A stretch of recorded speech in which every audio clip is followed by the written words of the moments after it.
Eu sou a Esther e vou apresentar o trabalho intitulado Repertório Comportamental das Baleias Francas durante a temporada reprodutiva, sob orientação do professor Pedro Castilho. As baleias francas austrais são mamíferos marinhos que apresentam hábitos migratórios sazonais. Isso significa dizer que durante o verão austral, esses animais migram para áreas de alimentação próximas ao Polo Sul, enquanto do inverno austral migram para suas áreas reprodutivas, sendo no litoral centro-sul do Brasil uma concentração de baleias francas durante a temporada reprodutiva, onde esses animais encontram principalmente na região de Santa Catarina áreas abrigadas e protegidas de vento e predação para nascimento de seus filhotes. O objetivo desse trabalho foi avaliar o repertório comportamental das baleias francas austrais nas enseadas do município de Laguna durante as temporadas de 2019 e 2020. Nosso monitoramento foi realizado a partir de um ponto fixo georreferenciado, localizado no costão da Pedra do Frade.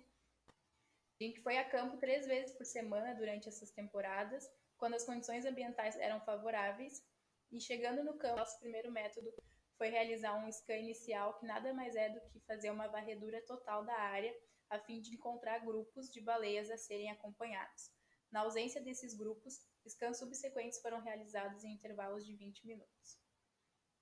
Na presença de baleias, a gente coletava as principais informações sobre o grupo, como, por exemplo, a hora dessa avistagem, a enseada em que ela foi vista, a composição desse grupo, e depois de coletar essas informações, a gente realizava o monitoramento focal,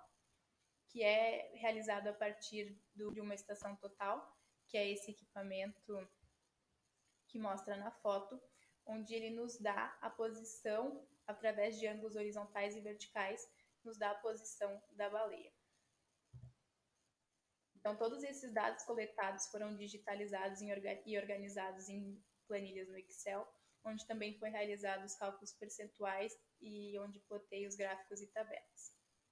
Os ângulos gerados a partir da estação total foram convertidos no software Pitágoras em coordenadas geográficas, onde a gente conseguiu calcular a distância e a velocidade média dos deslocamentos observados. Realizamos 60 dias de campo, sendo no ano de 2020 o maior número de avistagens comparado com 2019. A composição do grupo predominante foi de fêmeas acompanhadas de filhote, seguido de adultos solitários, 15 grupos não identificados, onde a gente não conseguia identificar a composição, e também a gente registrou uma única vez um escorte, que é quando uma fêmea com filhote é acompanhada de um outro adulto. A gente consegue ver que a composição dos grupos difere conforme os meses da temporada. Nos meses iniciais, em julho e agosto, a gente tem um maior número de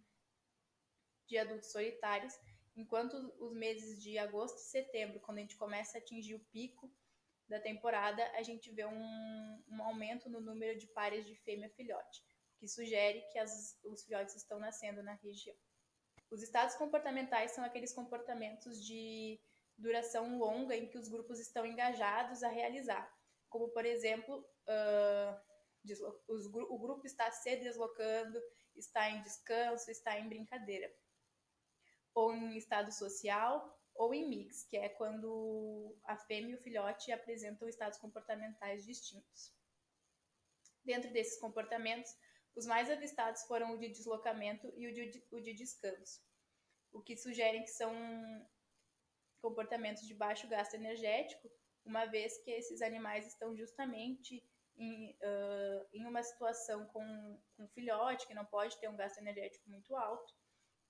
Quanto aos eventos comportamentais, que são comportamentos instantâneos, realizados de imediato, foram observados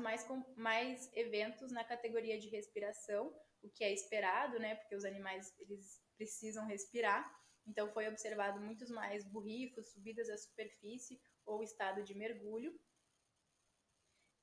do que outras categorias de evento, como eventos aéreos, de salto e exposição, como exposição de alguma nadadeira.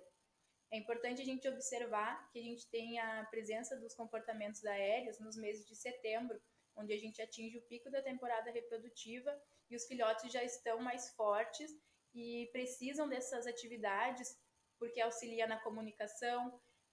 desenvolve noção de espaço, locomoção motora e fortalece a musculatura. No deslocamento, a gente teve uma média de deslocamento parecida nos 2 anos,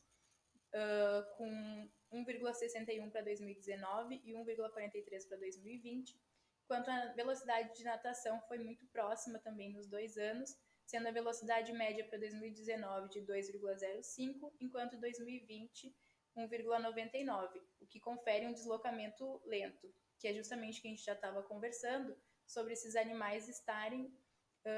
minimizando o seu gasto energético. Com esse trabalho é possível concluir que Laguna é uma importante área de maternidade para essas baleias, que ocupam essas enseadas, principalmente para atividades de baixo gasto energético, e que a gente observou um número de pares de mãe e filhote muito maior do que as demais composições de grupo. Os resultados que a gente encontrou durante esses monitoramentos é muito semelhante aos resultados apresentados por outros grupos de pesquisa em outras enseadas, o que sugere que a mesma sensibilidade encontrada nas outras áreas também pode estar ocorrendo em Laguna. É importante a gente ressaltar que uma parte do município de Laguna fica fora da APA da Baleia Franca, por isso que a continuidade desse projeto e a constância do monitoramento agrega muitas informações para que a gente consiga pensar em ações de conservação para a espécie, e também como a gente pode agir no sentido de regulamentação das atividades antrópicas e de avaliação de impacto. Aqui ficam os nossos agradecimentos, né, ao laboratório, ao meu orientador, à FAPESC, ao governo de Santa Catarina, CNPq e à Universidade do Estado de Santa Catarina. Muito obrigada.